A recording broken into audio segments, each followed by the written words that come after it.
Ya ada pesantren di mana itu? Di Jawa Barat. Hah? Di Jawa Barat itu namanya Az-Zaitun. Pendirinya namanya Panji Gumilang. Ya dari dulu memang orang sesat itu. Panji Gumilang ini memang suka aneh-aneh, suka apa? Suka ini sensasi. Karena ada kawan saya ngajar jadi dosen di sana, cerita ke saya suka sensasi. Bidah terbaru pada waktu sholat hari raya kemarin. Apa? Istrinya berjamaahnya sudah pakai jarak berapa meter itu? 1 meter atau 2 meter, istrinya ada di depan. Kalau secara fikih bagaimana? Kalau misalnya sholat berjamaah, ada salah seorang perempuan ada di sini, batal apa? La haula wa la quwwata illa billah. Apakah Salafi itu sama dengan Wahabi? Kemudian bagaimana bertoleransi dengan mereka ini, yang diantaranya adalah menjadi makmum. Kalau mereka yang menjadi imam, ya bagaimana kita bermakmum dengan mereka. Kemudian penyimpangan salah satu pondok pesantren atau mungkin dikatakan pimpinannya, yang mungkin sama-sama kita tahu beritanya viral ya, dan tentu guru kita juga mengikuti perkembangan ini. Kemudian yang ditambahkan tadi dari Ustaz Herbi tentang varian daripada kelompok Salafi ataupun kelompok Wahabi ini. Jadi mereka juga tidak satu kata ya. Jadi mereka juga kalau kata salah seorang ustadz mereka cakar-cakaran juga ya. Nah, jadi inilah beberapa pertanyaan dari rekan-rekan kita. Waktu dan tempat kami persilahkan untuk Kiai menjawabnya. Terima kasih ya. Salafi yang kita bicarakan itu maksudnya Wahabi. Dan Wahabi dengan Salafi itu tidak ada bedanya. Maksudnya Salafi yang sekarang ini, maksudnya Salafi Wahabi itu. Wahabi ini pada awalnya dulu bangga dengan nama Wahabi. Wahabi ini nama kebanggaan dulu. Di kitab-kitab Wahabi periode awal itu nama kebanggaan. Kemudian tahun 1343 Hijriah, sekitar 100 tahun yang lalu. 100 tahun yang lalu, Raja Saudi, Raja Abdul Aziz, setelah Saudi Arabia ini stabil dan kuat, Raja Abdul Aziz ini ayahnya Raja Salman yang sekarang ya. Raja Abdul Aziz ini punya rencana memerangi negara-negara Arab sekitarnya, seperti Irak, Yordania, Syria, Lebanon, dan Yaman dan lain-lain. Mengapa? Maunya disatukan pada kerajaan Saudi Arabia. Itu rencana Raja Abdul Aziz. Ketika rencana ini sudah matang, pasukannya sudah siap untuk perang, tiba-tiba turun surat dari Raja Inggris. Apa kata Raja Inggris? Jangan menyatukan negara-negara Arab sekitarnya menjadi negara Saudi, jangan. Biarkan mereka menentukan nasibnya sendiri-sendiri. Akhirnya Raja Abdul Aziz gak jadi memerangi negara Arab sekitarnya. Mengapa? Dilarang oleh bosnya Raja Inggris. Jadi dulu Saudi Arabia itu berdirinya atas konspirasi dan bantuan Inggris. Cuma lama-lama Inggris ini digeser oleh Amerika. Datang pendatang baru yang namanya Amerika itu. Nah, setelah Raja Abdul Aziz gak jadi memerangi negara-negara Arab sekitarnya, tentaranya pecah. Yang separuh memisahkan diri dan mengkafirkan Raja Abdul Aziz. Mengapa kafir? Karena gak mau memerangi orang-orang musyrik. Sementara anak buahnya Raja Abdul Aziz menyesatkan mereka karena menjadi khawarij, menentang imam yang sah. Akhirnya Raja Abdul Aziz berperang, mantan anak buahnya atas bantuan Inggris dibantai mereka. Dari situ nama Wahabi akhirnya menjadi buruk citranya, jelek nama Wahabi. Mengapa? Membantai kawannya sendiri. Sehingga sejak saat itu Kalau ada hal-hal yang jelek-jelek, orang bilang itu Wahabi itu maling Wahabi, itu nakal Wahabi. Dari sini orang-orang Wahabi menjadi malu dengan nama Wahabi. Karena merasa malu dengan Wahabi, Wahabi ganti nama menjadi Salafi. Jadi Salafi itu sebenarnya pergantian nama dari Wahabi. Kemudian Wahabi ini pakai nama Salafi, ternyata tidak berhasil menaikkan citra mereka. Akhirnya sebagian Wahabi ganti nama lagi. Pakai nama apa? Sebagian Wahabi pakai nama Ahlul Hadis wal Athar. Kalau ditanya kamu pengikut siapa? Pengikut Ahlul Hadis wal Athar. Itu sebagian Wahabi. Jadi mereka ini memang suka ganti-ganti nama. Namanya sendiri yang sudah dibikin oleh bapaknya itu diganti itu. Ini Wahabi. Jadi Wahabi ya Salafi itu. Ya Wahabi mengaku Salafi, pengakuan mereka. Kalau menurut kita Salafinya Wahabi itu singkatan. Apa? Salafi itu artinya salah fikir. Orang-orang yang salah mikir ya Wahabi itu. Ini pertanyaan yang pertama ya tentang sejarah ringkas Wahabi. Yang kedua, pertanyaan yang kedua, toleransi dengan Wahabi. Kata para ulama, bersahabat dengan orang-orang di luar Ahlus Sunnah. Bersahabat ya, bersahabat. Kalau persahabatan itu secara zahir saja itu hukumnya makruh. Secara zahir artinya bagaimana? Jumpa, menyapa, basa-basi itu makruh itu. Kalau persahabatannya secara zahir. Kalau persahabatan secara batin sampai saling curhat, saling tahu rahasia, itu hukumnya haram. Yang bagus itu ya cuekin aja Wahabi itu. Harusnya begitu. Karena kita basa-basi makruh itu. Kalau baik betul malah haram itu. Kira-kira pilih makruh, pilih haram itu. Jadi begitu. Nah, kalau masalah berjamaah kepada Wahabi, hukumnya bagaimana? Hukumnya sah, tetapi makruh. Kalau makruh, kalau misalnya gak ada imam lagi kecuali imam Wahabi, apa bermakmum, apa sholat sendiri? Ulama kita khilaf.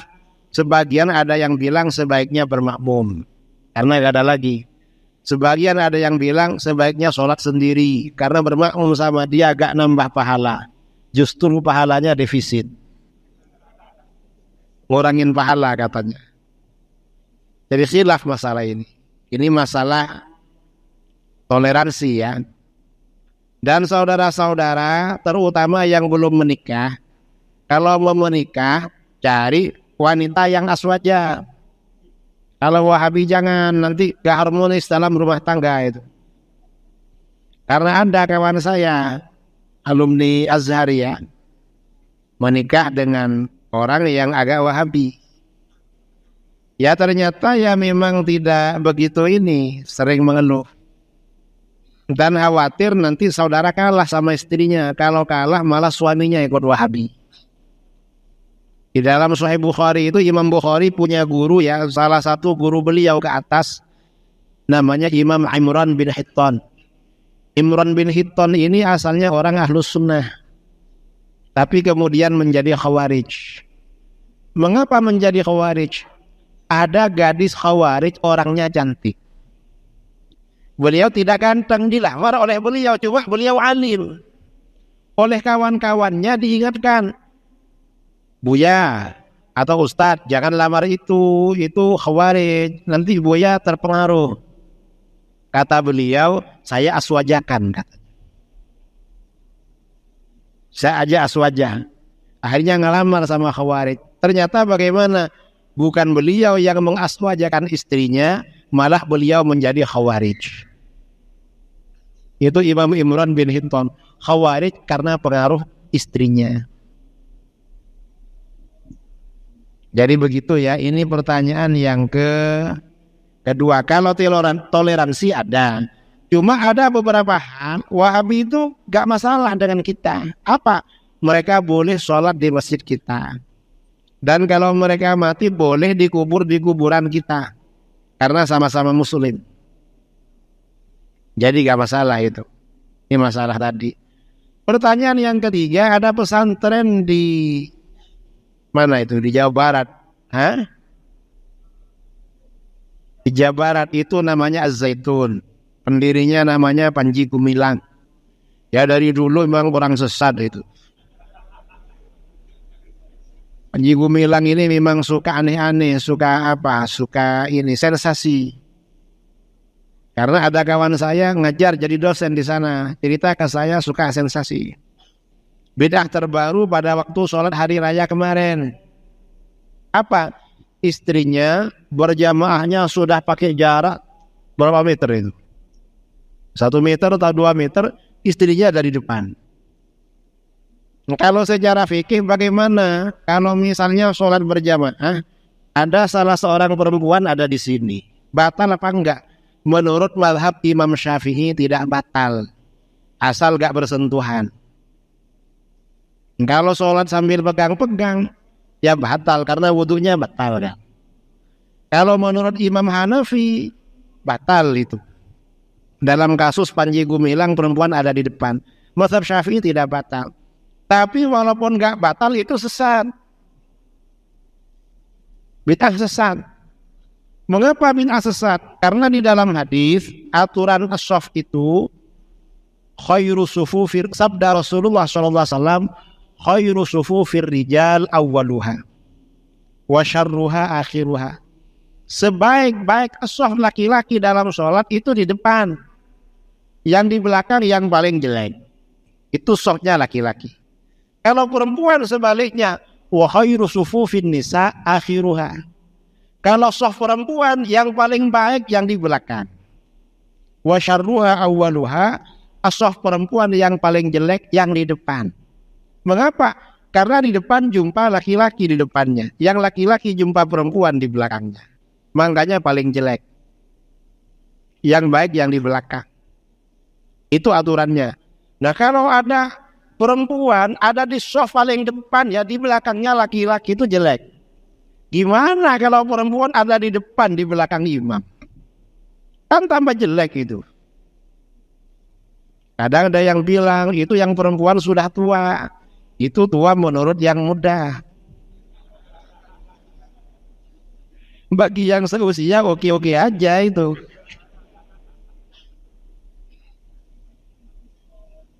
Jadi begitu sama saudara.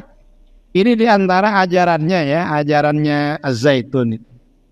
Kemudian katanya di sana, ini dari orang-orang yang ngasih informasi.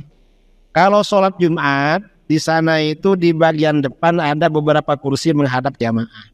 Ustadz-ustadznya waktu khutbah duduk di situ. Kayak tabligh akbar ada VIP duduk di depan begitu. Itu khutbah Jumat. Dan itu gak ada juga di dalam kitab-kitab fikih ngarang mereka. Jadi Az-Zaitun ini ya memang kalau dilihat dari situ termasuk aliran aneh-aneh dan sesat. Karenanya saudara-saudara perlu diingatkan kalau punya tetangga, punya kawan, saudara jangan masuk di situ, bahaya itu. Sangat bahaya. Ya karena aliran sesat itu. Ini pertanyaan yang ketiga.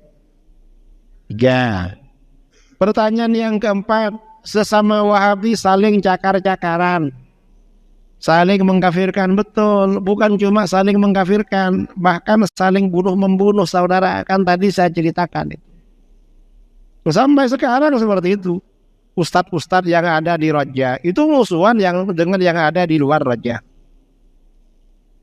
Saya punya kawan ya, orang Wahabi, pimpinan Wahabi di Indonesia. Dia bilang sama saya, Gus, sampean mau ceramah di Raja? Kalau saya siap. Cuma mereka siap apa enggak? Tapi antum kan Wahabi, kenapa enggak ceramah di sana? Saya ini walaupun Wahabi enggak boleh, Gus, katanya, dimusuhi. Sesama Wahabi dimusuhi. Apalagi kita itu. Ya aliran sesat memang di internal mereka saling menyesatkan. Dan itu sudah maklum itu. Karenanya kelompok Wahabi ini di Indonesia gak bisa dihitung jumlahnya, banyak saudara. Faksi-faksi Wahabi. Di Riau aja antara Wahabi kelompok Kampar dengan kelompok Pekanbaru. Pekanbaru apa Garuda Sakti? Pekanbaru ya. Itu kabarnya beda itu. Aja ya artinya ya berantem begitu. Padahal sama-sama Wahabi. Karenanya Wahabi ini bukan Ahlus Sunnah wal Jamaah, sesama mereka berantem. Karena Ahlus Sunnah wal Jamaah itu harus menjaga kebersamaan. Mereka agak menjaga kekompakan kebersamaan. Berarti ya bukan Ahlus Sunnah wal Jamaah itu. Wallahu a'lam. Baik. Itu tadi jawaban untuk sesi pertama. Bagaimana kita buka lagi sesi kedua?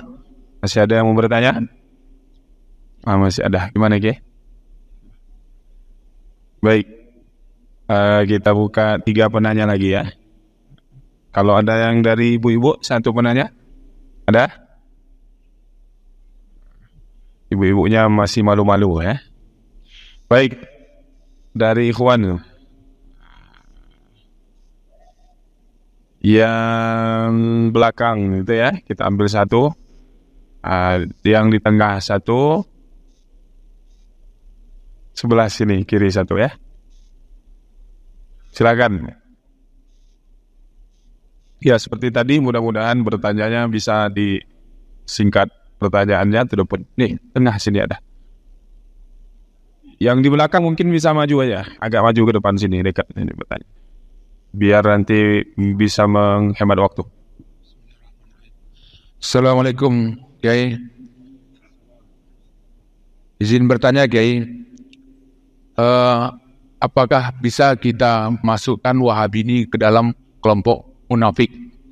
Kalau kita merujuk kepada sabda Nabi, tidak akan pernah berkumpul 2 sifat baik dalam hati orang munafik. Pertama, adab yang baik dan pemahaman agama yang buruk. Jadi kalau kita lihat pemahaman agama yang baik, kalau kita lihat pemahaman mereka kan sangat buruk tentang agama. Dengan pedoman itu apa bisa kita merujuk dari hadis Nabi tadi, kita masukkan mereka ke dalam kelompok munafik? Terima kasih Kiai. Baik. Selanjutnya, nih depan.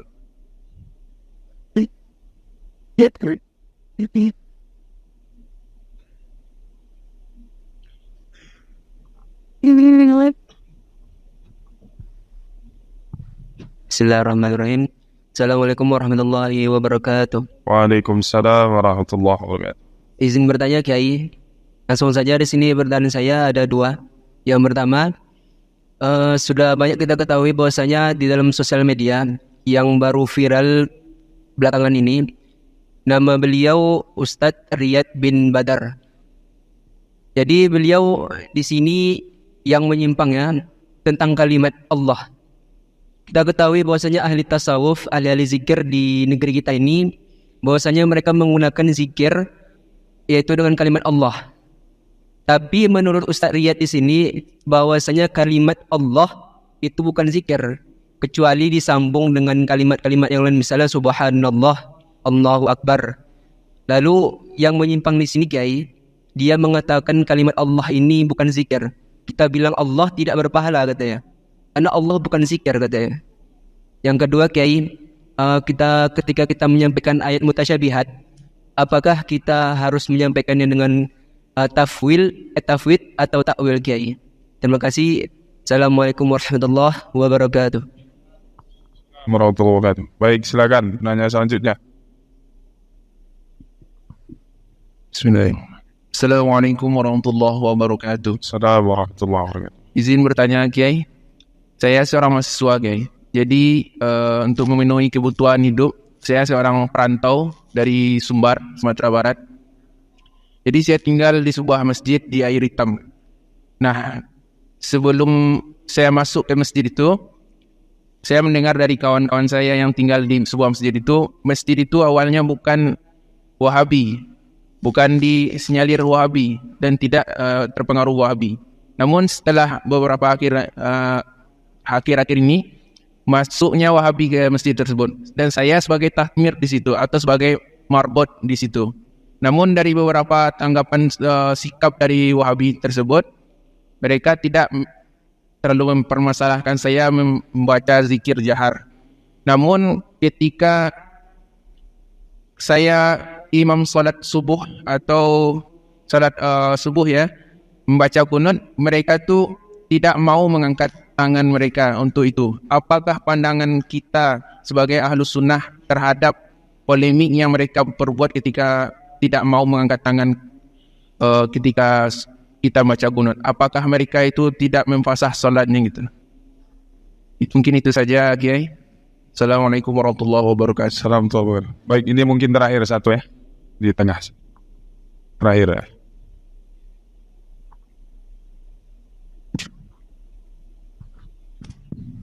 Assalamualaikum warahmatullahi wabarakatuh. Assalamualaikum warahmatullahi wabarakatuh. Izin bertanya Pak Yai, yang pertama, bagaimana cara kita mengcounter tentang tauhid yang senantiasa digaungkan orang Wahabi mengenai uluhiyah, rububiyah, dan asma sifat, yang sampai mereka menyamakan sifat-sifat Allah dengan sifat makhluk seperti mengatakan Allah da'i, Allah bertempat, atau Allah mempunyai tangan. Terima kasih Kiai. Assalamualaikum warahmatullahi wabarakatuh. Waalaikumsalam warahmatullahi wabarakatuh. Baik, dari pertanyaan teman-teman tadi, beberapa poin. Yang pertama tentang apakah orang-orang Wahabi ini bisa kita golongkan termasuk orang-orang yang munafik ya. Kemudian ada ustadz yang lagi viral yang menyampaikan bahwasannya lafaz Allah itu bukan zikir. Jadi bagaimana tanggapan Kiai? Jadi sekarang ini yang viral ini banyaknya yang nyeleneh ya. Nah, jadi dalam pepatah memang disebut seperti itu. Bul ala zamzam fatu'arab. Kencingnya air zamzam itu maka kau akan viral. Maknanya buat kelaku yang tidak semestinya ya. Kemudian tentang ayat-ayat mutasyabih, bagaimana sifat kita? Apakah kita menggunakan tafwid atau dengan metode takwil?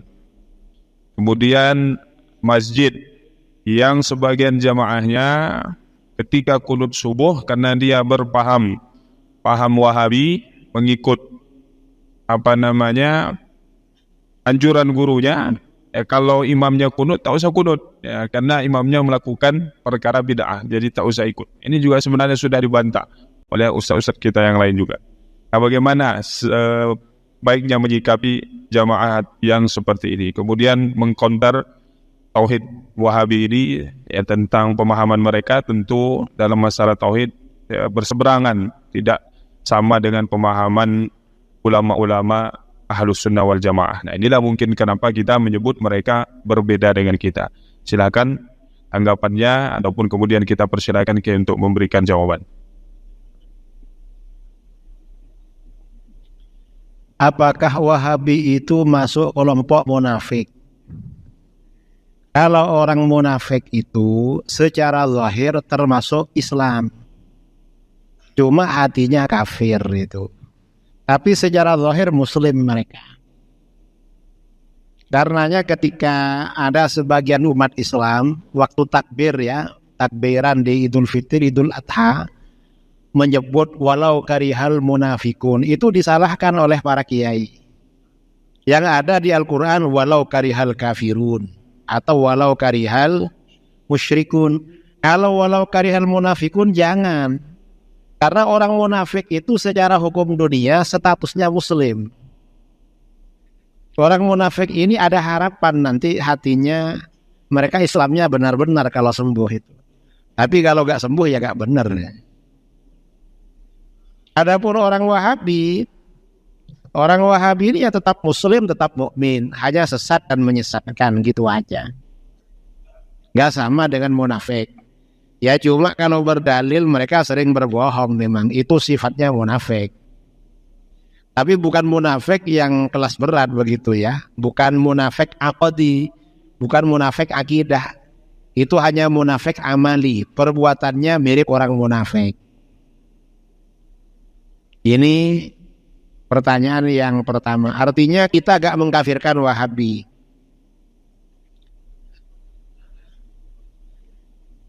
Berzikir hanya dengan lafaz Allah saja. Ini orang-orang Wahabi melarang, misalnya Allah, katanya bukan zikir. Kalau menurut kita zikir. Mengapa zikir? Itu perintah Al-Quran. Di dalam Al-Quran, wadhkurisma rabbik, sebut nama Tuhanmu. Ini kan cuma perintah menyebut nama Tuhan. Nama Tuhan kita siapa? Kan Allah. Berarti melaksanakan perintah ini. Allah, Allah. Ya, melaksanakan perintah Al-Quran. Atau kalau di dalam hadis riwayat Muslim, la taqumus sa'ah hatta la yuqala fil ardi Allah Allah. Tidak akan terjadi kiamat sehingga di muka bumi tidak dikatakan Allah Allah. Artinya berzikir Allah Allah itu ada dasarnya. Yang bilang nggak ada dasarnya ya Wahabi itu. Wahabi, jadi nggak perlu didengar itu. Bertiga. Ayat mutasyabihat itu takwil atau tafwid? Ya antara takwil dan tafwid. Kalau bukan takwil ya tafwid, kalau bukan tafwid ya takwil. Terserah. Kalau kira-kira orang itu terjerumus dalam tajsim, menjasmanikan Allah atau menyerupakan Allah dengan makhluk, ada baiknya disampaikan riwayat-riwayat takwil. Tapi kalau masyarakat itu aman dari menyerupakan Allah dengan makhluk, dan aman bahwa Allah itu menyerupai makhluk atau bertempat, maka sebaiknya tafwid kata ulama itu. Karena takwil itu ibaratnya obat. Obat itu dipakai ketika kita sakit. Kalau nggak sakit jangan minum obat. Nanti waktu sakit dikasih obat akhirnya nggak mempan obatnya. Karena dah menyatu dengan dirinya. Ini pertanyaan selanjutnya. Nah, orang-orang Wahabi itu kadang bermakmum di masjid kita sholat subuh. Lalu ketika imam dan jamaah yang lain angkat tangan kunut, dia diam aja. Betul. Kira-kira kalau saudara ada jamaah seperti itu di sampingnya, jengkel apakah jengkel? Jengkel. Berarti Wahabi ini gak punya akhlak saudara. Makanya kata ulama salaf, Abdullah bin Mas'ud, al-khilafu syarrun. Berbeda dengan imam dan orang-orang sekitar itu buruk, jelek. Dan Wahabi jelek perbuatannya memang. Hanya berbeda. Itu diriwayatkan ya dalam Sunan Abu Dawud. Jadi Rasulullah SAW, sahabat Abu Bakar dan Umar, ketika menunaikan ibadah haji pada waktu di Mina, sholat zuhur dan asar itu dikosor 2 rakaat. Nah, Sayyidina Utsman bin Affan pada awal-awal menjadi khalifah, ketika ibadah haji itu dikosor. Sholatnya dikosor. Tidak disempurnakan. Lama-lama setelah beberapa tahun, Sayyidina Utsman ini sholatnya ketika haji gak dikosor, itmam. Dikritik oleh sebagian sahabat, Abdullah bin Mas'ud. Gimana khalifah ini? Wong dari dulu kosor, sekarang gak kosor. Beliau itu gurundel gitu lah, apa namanya, protes. Tapi kemudian murid-muridnya tahu Abdullah bin Mas'ud kok itmam juga gak kosor. Gak kosor, akhirnya ditanya sama murid-muridnya, guru, dulu karena Sayyidina Utsman tidak mengkosor sholat, guru protes. Sekarang guru gak kosor juga, kenapa? Apa jawaban beliau? Kata beliau, al-khilafu syarrun.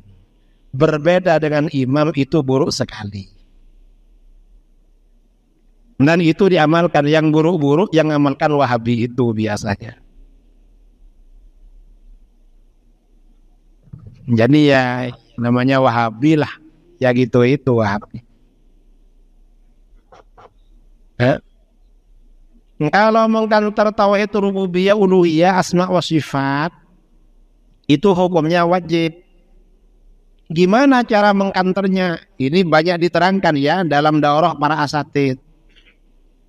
Kalau tauhid rububiyah dan uluhiyah Wahabi, ya, tauhid rububiyah dan uluhiyah Wahabi itu sumbernya dari mana? Itu tauhidnya Abu Jahal dan Abu Lahab. Itu tauhidnya Wahabi, tauhid rububiyahnya Wahabi. Mengapa? Karena dengan tauhid rububiyah, Wahabi itu punya kepentingan memuji-muji Abu Jahal dan Abu Lahab sebagai orang yang bertauhid. Karenanya di kitab-kitab Wahabi ketika berbicara tauhid rububiyah pasti ada pujian kepada orang musyrik. Ada kitab Wahabi modern namanya Kaifa Nafhamut Tauhid. Karangan ulama Wahabi namanya Muhammad bin Ahmad Bashmil. Ini oleh orang Wahabi dibagi-bagi gratis.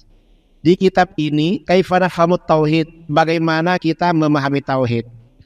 Dalam kitab ini halaman 16 ada bab Tauhidu Abi Jahlin wa Abi Lahabin. Bab ini penjelasan tentang tauhidnya Abu Jahal dan Abu Lahab. Artinya apa? Para ulama dari dulu hatta aliran sesat gak ada yang beranggapan Abu Jahal dan Abu Lahab orang yang bertauhid kecuali Wahabi. Artinya apa? Wahabi itu kalau menyebut ustadz-ustadz kita, misalnya UAS atau ustadz yang lain dibilang ustadz syubhat. Kalau ustadznya mereka dibilang ustadz tauhid. Jawaban kita tauhid, tetapi tauhidnya Abu Jahal dan Abu Lahab. Itu ada di kitabnya saudara. Memuji-muji Abu Jahal dan Abu Lahab. Abu Jahal gak mau tawassul, Wahabi anti tawassul. Abu Jahal anti tabarruk, Wahabi anti tabarruk. Ya pokoknya ya Abu Jahal. Nah kalau tauhidul asma wa sifat itu sumbernya dari mana? Itu sumbernya dari Yahudi Mujassimah. Tauhid asma wa sifat. Ini bantahan simpel terhadap ajaran Wahabi. Tauhid 3 Wahabi. Kalau menerangkan tauhid 3 Wahabi secara detil itu perlu waktu kira-kira 3 jam.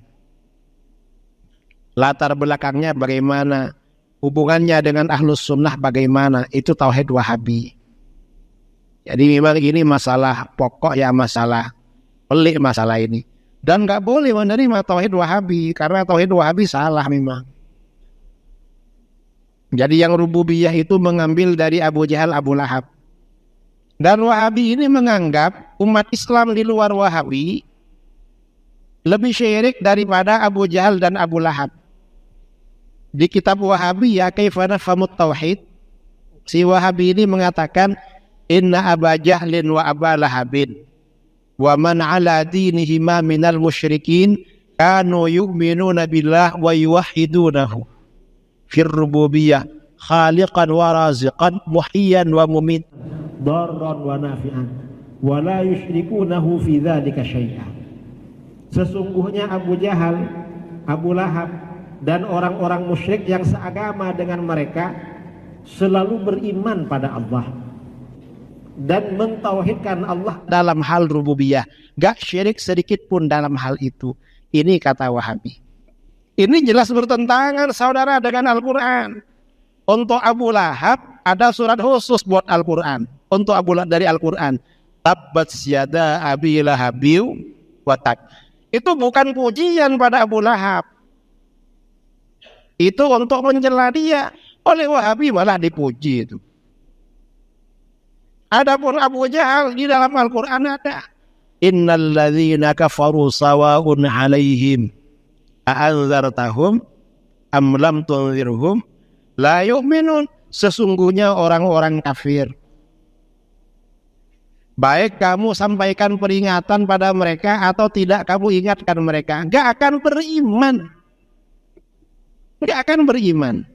Kafir gak akan beriman. Tapi Wahabi enggak, selalu beriman. Kanu yu'minuna billah. Bohong Wahabi itu saudara. Wahabi ini pemuji ajaran orang-orang musyrik. Pemuja ajaran orang-orang musyrik. Itu Wahabi. Karenanya batil sekali Wahabi, harus diberantas itu. Bahkan lebih parah dari itu, kata Wahabi, Abu Jahal dan Abu Lahab lebih bertauhid daripada umat Islam. Atas si Wahabi tadi dia bilang apa?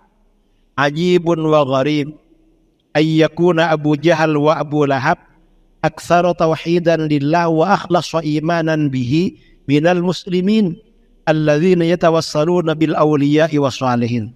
Sungguh aneh dan mengherankan, ternyata Abu Jahal dan Abu Lahab lebih mantap tauhidnya dan lebih bersih imannya daripada umat Islam yang bertawassul. Artinya apa?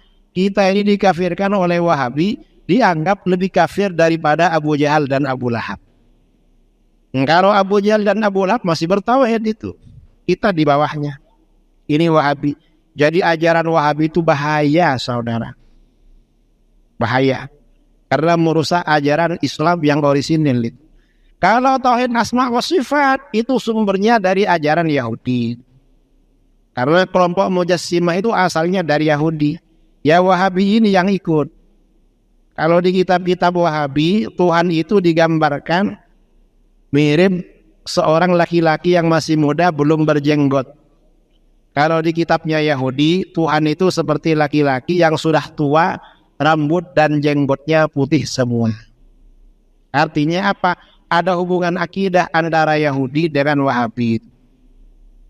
Mirip-mirip. Jadi begitu. Dan saudara ya harus paham betul tentang seluk-beluk tauhid rububiyah. Karena itu kebohongan Wahabi. Wahabi berbohong masalah tauhid ini. Dan coba ya masalah tauhid rububiyah uluhiyah ini, buka channel saya di YouTube yang sudah tidak diisi hampir 2 bulan. Memang nggak diisi karena sejak hari raya itu kurang sehat, agak lama. Aja sampai sekarang nggak sempat lagi. Mungkin nanti bulan Juli baru ngisi lagi mungkin. Tunggulah. Tapi banyak ya kalau tauhid rububiyah uluhiyah itu ada di situ. Masalah tauhid Wahabi. Nah, saya kira ini ya yang perlu kita bicarakan dalam tabligh akbar malam ini.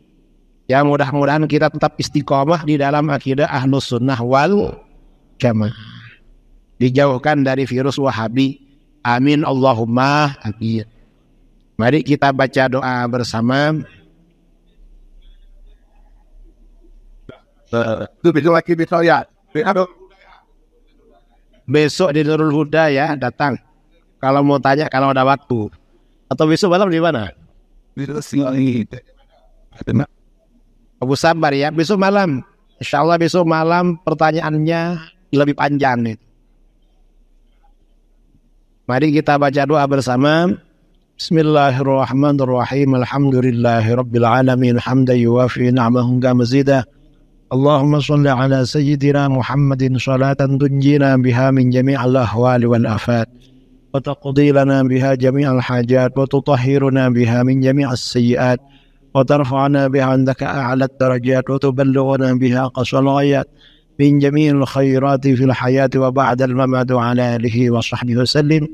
اللهم آتنا في الدنيا حسنة وفي الآخرة حسنة وقنا عذاب النار.